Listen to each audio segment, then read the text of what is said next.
in today's video, I'm going to tell you about the bad habits that can completely destroy your confidence. Remember, once you can recognize a bad habit, well, you can overcome it. Let's dive in deep, like and subscribe. Using your phone at meals.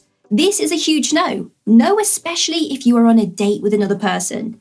Imagine how you would feel if you were on a date with someone and instead of speaking to you, they were using their phone. It's going to leave you feeling ignored and your confidence would be super low. Well, when you use your phone like this, not only does it make the other person's confidence drop, it also destroys your own confidence. When you lack confidence, a phone can also feel like a lifeboat when you are in a situation that makes you nervous. It's your way out. In other people's eyes, if you use your phone instead of talking to them, they will think that you are a rude person. After the date, they probably won't contact you to do it again and your confidence will drop. If this happens over and over again, you will have no confidence left. So the moral of the story is to keep your phone in your pocket during meals. Procrastinating. We all have procrastinated and put things off. Maybe we have avoided phoning the doctors because we've been too nervous to use the phone, or we have avoided finishing a piece of work because we were worried it won't be good enough. In our minds, we might tell ourselves we are not doing it because we are lazy, but the truth is there's a deeper meaning there. When we are too nervous to phone the doctors, it's because we're not confident enough to do so. When we are worried about our work not being good enough, it's again because we don't have the confidence to believe the work that we produce is any good. Procrastination links back to lack of confidence. If we stop procrastinating and just do it, we will think, why did I put it off for so long? It was that easy. Or if you submit a piece of work and receive praise in return, your confidence will receive a boost. If we procrastinate less, we get more done and our confidence will grow. It's a win-win. Setting unrealistic expectations. Are you guilty of doing this? Unrealistic expectations can destroy your confidence. Setting aspirational goals is one thing, but having unrealistic expectations is something completely different. It's when you know something is probably not going to happen or will be achievable, but you expect it to happen anyway. A popular example of this is birthdays. Some people love birthdays while others dislike them. Normally, the person who loves birthdays expects to have a big fuss over them. They might have a present they expect to be gifted or a cake that they want made.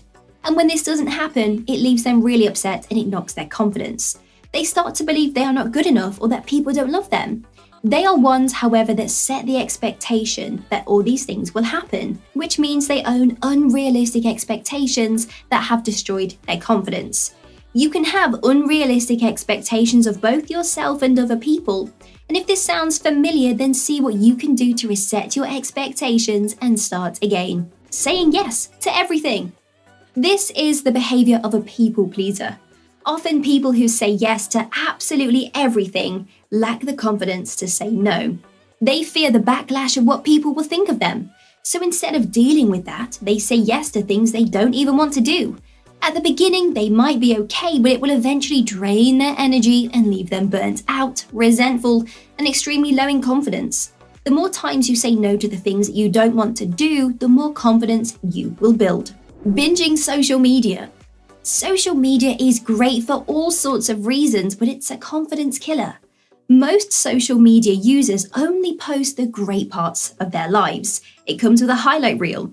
And when you binge social media, you found yourself comparing yourself to other people, their lives and the things they own. And this will only make you feel worse about yourself and will knock your confidence. And if you keep repeating this toxic cycle, you might even start feeling really down. So set yourself social media times to help you break the binging cycle, and remember that everyone only posts the best bits. Not exercising. Exercise releases endorphins, which do all sorts of wonderful things for you.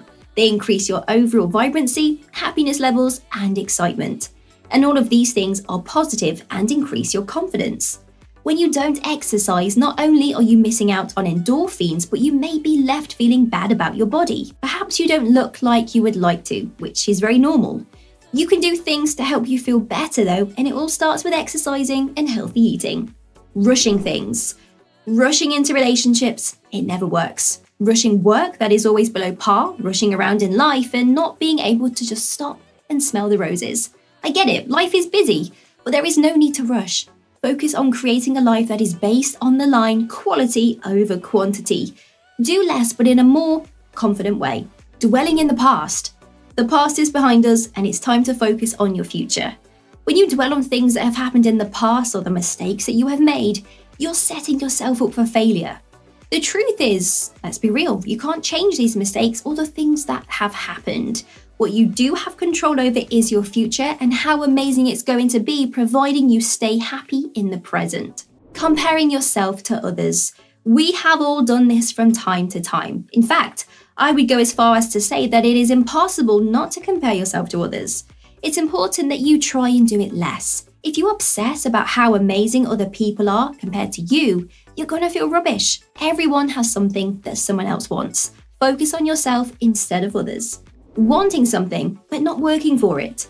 Sometimes we want something really bad, like a new job or to run a marathon. We want it so badly, but yet we never get it because we don't work for it. If you want a new job, you need to actually apply for jobs and make sure you are qualified to do them. If you want to run a marathon, you need to train for it. So if you're not working for something, it means you don't really want it. Poor posture. People who display great posture look more confident. It's a fact. And when you see someone walking down the street with their back straight, neck up and shoulders slightly out, they catch your eye. If you see someone walking down the street slouching, it might make you think that they would be quite shy. Your posture tells others so much about you, so try to make sure you are at the very least standing up straight. Telling white lies. White lies are small lies that don't have huge consequences to them. They are still lies though, and often can play on your mind. When you are worried about being caught out, you become nervous, which lowers your confidence and self-esteem. Try to live a lie-free life, even if the lie seems inconsequential. Giving into fear. I get it, life can be scary sometimes. If we always gave into fear though, we would never truly live our lives. If you're with a friend at a theme park and they suggest going on, let's say, a roller coaster, you might feel fear. If you don't go on the roller coaster with them, you might miss out on the great time they will talk about for ages. If you do go on, you will get the endorphin rush. You will get to be a part of your friend's memory and you will have a great time and you will have overcome this fear. You'll get off that roller coaster a more confident person, so you need to overcome fear to grow. Having no boundaries. Boundaries and saying no are crucial when it comes to building confidence. If you don't have boundaries, everyone in your life will take advantage of you, and when this happens, your confidence disappears. Is this something you want? Of course not. And it can be difficult to set boundaries, and it's something a lot of people struggle with, but it needs to be done. Being too harsh with yourself. Often we can be our own best friends. It is good to build yourself up, and it can really help with your confidence. But if you are never truthful with yourself though, you're not going to get very far. It's not up to anyone else to tell you what to do or to correct you when you are doing something wrong. You need to be the one to do this. Sometimes it can be hard to tell yourself, but in the long run, it is much better.